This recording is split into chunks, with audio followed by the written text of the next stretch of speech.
past.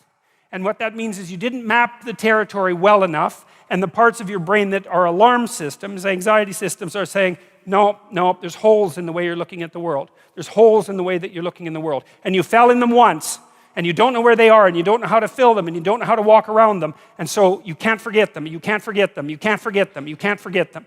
So you have recurring nightmares, for example, are a good example of that sort of thing happening. But in any case, if you have memories like that, you remember them, they make you feel anxious and negative, you're stuck back there. Your body is still reacting as if there's an emergency that could happen again that you haven't fixed. And it doesn't matter if it was your fault, that's irrelevant, because the alarm system doesn't care. Like, when your smoke detector goes off, it isn't relevant whether it was your fault.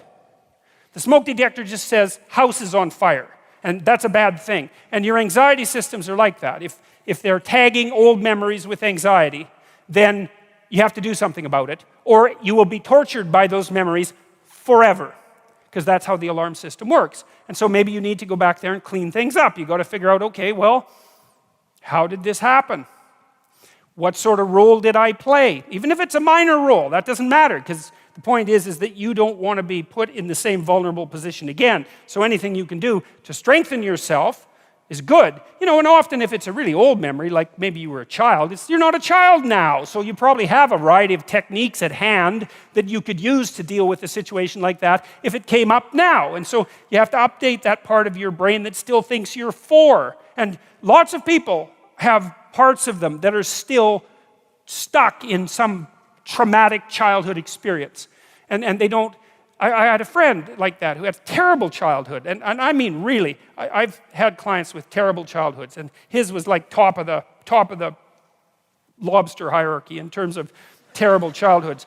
And whenever he had a dream about it, which was very often, he was 5 in his dream. Well, he's 58.